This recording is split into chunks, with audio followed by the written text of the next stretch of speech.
Welcome. Today, we're doing a deep dive into a really powerful and, I think, visionary book from 2014, Dr. A.P.J. Abdul Kalam's Governance for Growth in India. hmm Now, you probably know Dr. Kalam, former president of India, obviously a brilliant scientist, and just a dedicated national servant. Absolutely. His perspective, well, it's pretty unique, isn't it? Especially on leadership and building a nation, coming from that highest level of Yeah, service. it really is. And what makes this book stand out, I think, is that he moves beyond just talking about government. You're right. He talks about governance. And for him, that was fundamentally about people. It was about uh, nurturing real growth, making things transparent, pushing for innovation. And making sure development included everyone. Exactly. Inclusive development. So it's much more than just, rules and policies. It's got that human element right at the center. Okay, so our mission here is to really pull out the core insights from his work. We want to help you understand his sort of holistic view for India's future and maybe why these ideas still feel so relevant, so resonant today. It's definitely more of a blueprint than just a critique. So Dr. Kalam kicks off Governance for Growth in India with this huge question, almost radical, you could say. Yeah. Can we actually imagine an India free of poverty, corruption, and inequality? What made that feel so urgent for him back then? And what was his answer? Well, the urgency came from his belief that the answer was yes, a definite yes. Okay. But, and this is the crucial part, only if governance itself was completely rethought, profoundly redefined. So not just tinkering around the edges. No, not at all. For Kalam, you see, real growth wasn't just about, ticking up GDP numbers. Right, the usual metrics. Exactly. It was really about how well institutions function, how much transparency was baked into the system, and how actively citizens were involved. Ah, okay. So the mission he laid out for governance was clear. It had to be, and these were his words, proactive, transparent, and people-centric. That was the only way he felt growth could be sustainable and, meaningful. And a really big piece of making that happen, making it proactive and transparent, was something maybe a bit surprising for 2014 for some folks. Technology. Absolutely central. He saw tech as the backbone, didn't he? What were some specific examples he gave? How could tech actually do this transformation? Yeah, he didn't just talk theory. He pointed to actual examples, things already happening or emerging, like e-governance models he saw developing in states like Andhra Pradesh and Gujarat. Okay, real-world cases. Real-world cases. He talked about GIS mapping, geographic information systems, how that could make land management way more efficient. Right. And he went into detail about digitally delivering essential services, things like birth certificates, land records, even ration cards. The idea was to cut down the hassle, improve access for everyone. You know, a lot of that sounds incredibly current, even now. He also had this clear vision for biometric ID systems like Aadhaar. How did he see that changing things, especially for welfare? He saw Aadhaar or systems like it as revolutionary, really, a way to basically cut out the middlemen. Ah, the leakage problem. Precisely. Reduce fraud dramatically and get benefits directly into the hands of the poor. It was about direct empowerment. Makes sense, but did he see any risks? I mean, these are powerful tools. Oh, absolutely. He wasn't starry-eyed about tech. He gave a very clear warning, actually, Okay. that technology, by itself, is never a magic wand. He stressed that without integrity, without a clear vision driving it, without an ethical approach, even the best tools could be misused, or they could just, fail to deliver. It always comes back to the human element, the intention behind it. That's what decides the real impact. That's a crucial point. He also hammered home this idea of inclusive growth. We hear that term a lot now, but what did it really mean for Dr. Kalam? How do we get there beyond just, say, making the cities richer? Yeah, for him, it was fundamentally unfair, unacceptable, really, for cities to boom while villages got left behind. Right. So he actively promoted specific models for rural development. He was a big champion of PURA. Yeah, providing urban amenities in rural areas. The whole idea was to bring city-level facilities, opportunities, right into the villages. Okay, bridging that gap. Exactly. He talked about solar power, reaching remote villages, mobile banking, making a real difference for rural women, empowering them financially. Wow. His core belief, really, was that genuine growth, the kind that lasts, is built on education, health, and skills for everybody, Not just some. not just some. And he had practical ideas. E-libraries in villages, telemedicine reaching remote areas, microfinance support for local entrepreneurs, right down to the panchayat level, the village councils. That's very concrete. Now, One of the, let's be honest, toughest chapters in the book is about corruption. Mm-hmm. Unavoidable topic.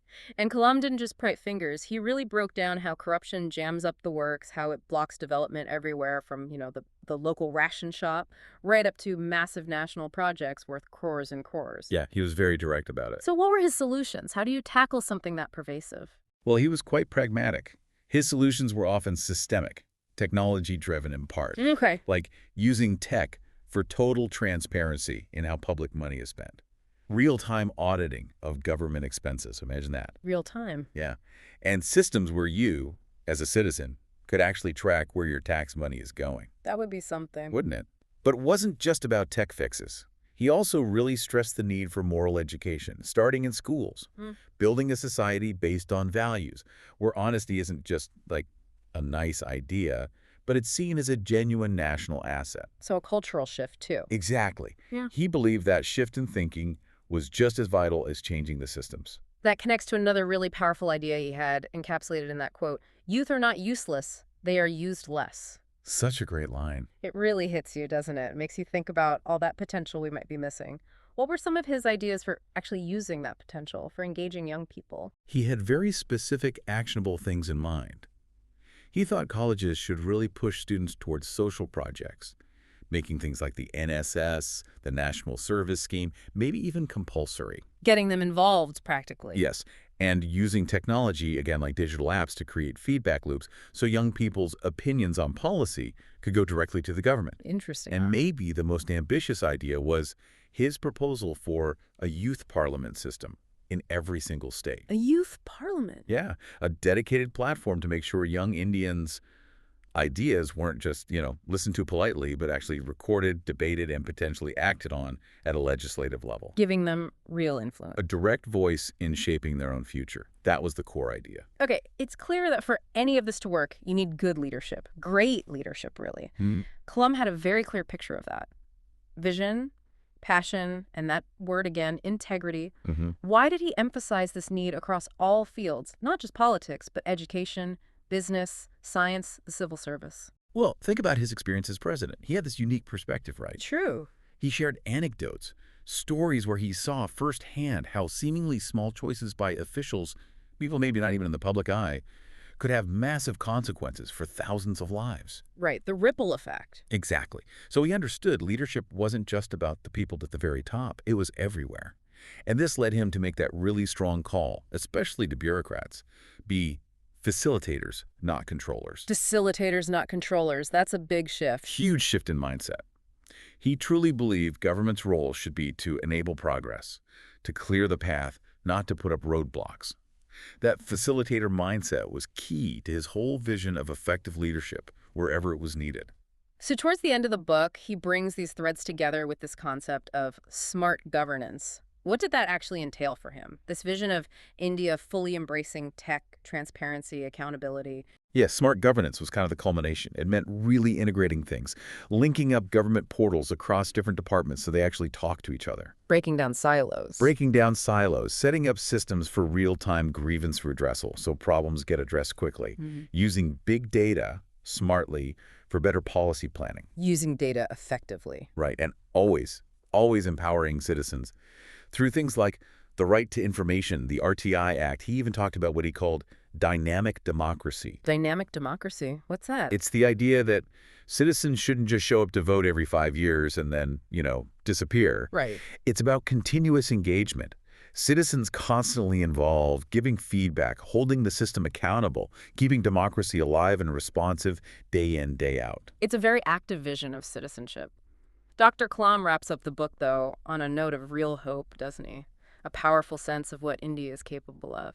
Absolutely. He makes this point, if India can achieve these incredible scientific and technological feats, building missiles, launching satellites, becoming a software powerhouse. Things everyone acknowledges. Right. Then surely, he argued, it can build a nation with clean, effective governance.